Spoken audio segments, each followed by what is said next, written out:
ఈరోజు recipe chicken curry అండి. నమస్తే అండి, welcome back to Suma vlog. Stove పైన కడాయి పెట్టుకోవాలండి. కడాయి పెట్టుకున్న తర్వాత దాంట్లోకి కొద్దిగా ఆయిల్ వేసుకోవాలి. ఆయిల్ వేసుకొని దాంట్లోకి టమాటాలు, ఉల్లిపాయలు వేసుకోవాలి. ఉల్లిపాయలు వేసుకున్న తర్వాత దాంట్లోకి పుదీనా, కొత్తిమీర కూడా వేసుకోవాలి. వేసుకున్న తర్వాత దాంట్లోకి కాజు వేసుకోవాలి. కాజు వేసుకున్న తర్వాత కొద్దిగా ఫ్రై చేసుకోవాలి. ఫ్రై చేసిన తర్వాత కొంచెం కలర్ చేంజ్ అవుతుంది కదా, కలర్ చేంజ్ అయిన తర్వాత పక్కన పెట్టుకోవాలి చల్లారేంత వరకు.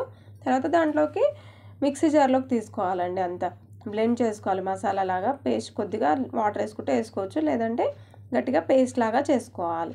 పేస్ట్ లాగా చేసుకున్న తర్వాత దాన్ని పక్కన పెట్టుకోవాలండి. పక్కన పెట్టుకొని మళ్ళీ స్టవ్ వెలిగించి ఇంకొకటి గిన్నె పెట్టుకోవాలి. ఇంకో గిన్నె పెట్టుకున్న తర్వాత దాంట్లోకి ఆయిల్ వేసుకోవాలండి. సరిపడినంత ఆయిల్ వేసుకొని సాజీరా, లవంగ, ఇలాచీలు, బిర్యానీ ఆకు వేసుకోవాలి. వేసుకొని కొద్దిగా ఫ్రై అయిన తర్వాత అల్లం వెల్లుల్లి పేస్ట్ కూడా వేసుకోవాలండి. అల్లం వెల్లుల్లి పేస్ట్ వేసుకొని కొద్దిగా ఫ్రై అయిన తర్వాత మనం ఇందాక పేస్ట్ చేసి పెట్టుకున్నాం కదా, ఆ పేస్ట్ని వేయాలి. పేస్ట్ వేసిన తర్వాత మసాలా పేస్ట్ మొత్తం వేసిన తర్వాత కొద్దిగా ఫ్రై చేయాలి. ఫ్రై చేసిన తర్వాత దాంట్లోకి కొద్దిగా పసుపు వేయాలి. తగినంత పసుపు వేసుకోవాలి. తర్వాత కారం కూడా వేసుకోవాలి. నేను 1.5 వేసాను. వేసిన తర్వాత అంతా కలపాలి, అంతా మిక్స్ చేసుకోవాలి. మిక్స్ చేసుకున్న తర్వాత కొద్దిగా ఫ్రై అవుతుంది కదా, ఫ్రై అయిన తర్వాత దీంట్లోకి చికెన్ వేసుకోవాలండి.